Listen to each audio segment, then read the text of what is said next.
we must update our Gujarati Sahitya, Bhasha, language. Chandrakant બક્ષીએ Gujarati મહાજાતિ એવું કહ્યું હતું. ચંદ્રકાંત બક્ષીએ એવું પણ કહ્યું હતું કે હું આલ્પ્સ પર્વતની શિખર ઉપર શ્રેષ્ઠ માણસોની વચ્ચે ઉભો હોઈશ ત્યારે પણ એમ કહીશ, આઈ એમ બ્લડી ગુજુ. મને ગુજરાતી બોલવું બહુ જ ગમે છે એવું કહીશ. મને ગુજરાતી ભાષા પ્રત્યે પુષ્કળ પ્રેમ છે. હું મારી ગુજરાતી ભાષાને વિશ્વની કોઈ પણ ભાષા કરતા ઉતરતી ગણતો નથી. એ ચડિયાતી છે, કેમ કે મારી માતૃભાષા છે. અને માણસ પોતાની માથી વિશેષ વધુ પ્રેમ કોઈને ન કરી શકે. ગુજરાતી મારી માં છે, બીજી બધી ભાષાઓને સલામ.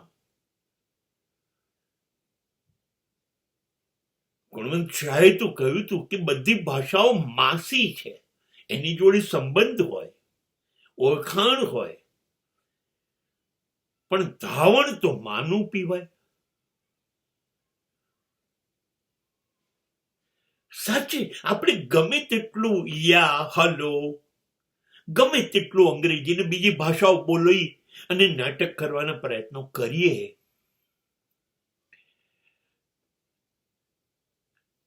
પણ જયારે ઢીંચણ છોલાય છે, ઠોકર વાગે છે, ત્યારે પહેલો શબ્દ ઓ માં નીકળે છે. અને મને આમ પણ મમ્મી, ડેડ એના કરતા માં શબ્દ બહુ જ વાલો લાગે છે. પણ થયું છે શું કે આપણે જ્યારે શરૂ થયું ત્યારે અતિ વિદ્વાન માણસો, એ દલપતરામ હોય, નાના રામ હોય, નર્મદ હોય, એ પછી આખી પેઢી એવી જ આવતી ગઈ. એ પછી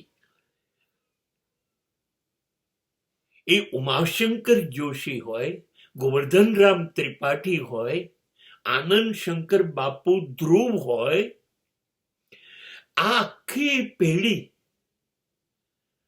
ગજબ જ્ઞાનનો પર્યાય હતી. ગુજરાતી આમ જ સર્જન પામી હશે અને એ જ સત્ય છે, હતું, છે, રહેશે. નિર્વિવાદ છે, આમાં કોઈ દલીલ ન હોઈ શકે. પણ થયું છે શું, એ ભાષા સાથે હૃદયપૂર્વક જોડાઈ જવું, સમજવું,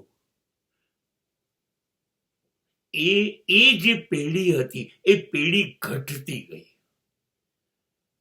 નવી પેઢી એ ભાષા સાથે જોડાઈ નથી શકતી. આપણે ગોવર્ધન રામનું સરસ્વતી ચંદ્ર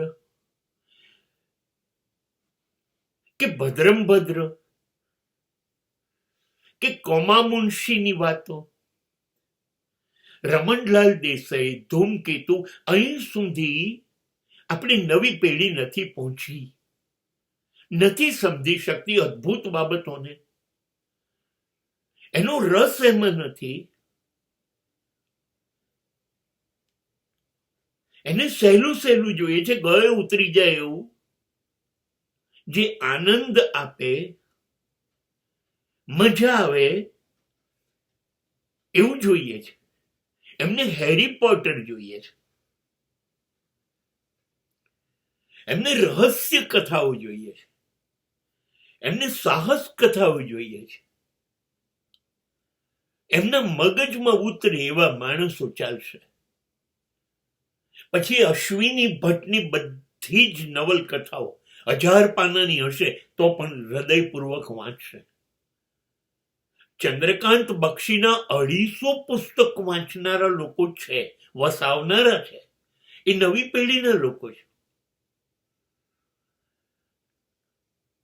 કોણ જશે દલપતરામ તરફ, નર્મદ તરફ? હજી આજે પણ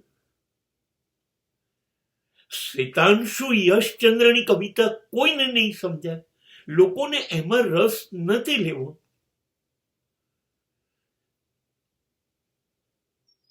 લોકોને આજે મજા આવશે અનિલ ચાવડામાં, ભાવેશ ભટ્ટમાં, સૌમ્ય જોશીમાં. હા, આપણે આ પેઢી સુધી, આ પેઢીને સમજાય એવી કવિતાઓ, એવી ગઝલો, એવી વાર્તાઓ, એવી નવલકથાઓ, એવા પાત્ર લેખન, એવા નિબંધ લેખન લખાવા પડશે, તૈયાર કરવા પડશે. અને એ સમજાઈ શકે એવા વક્તાઓ છે આપણી પાસે હાજર. જય વસાવડા છે, કાજલ ઓઝા વૈદ્ય છે. આ લોકોની મદદથી નવી પેઢી ભરચક ઓડિટોરિયમ કરી દે છે.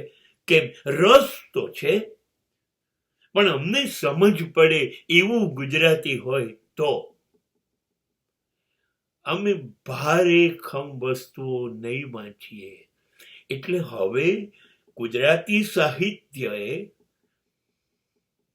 લોક સંપર્કમાં, લોક સમજમાં આવી શકાય એવું સર્જન અને એવું પ્રસારણ કરવું પડશે. એ સિવાય ગુજરાતી મહાજાતિ સાબિત નહીં થાય.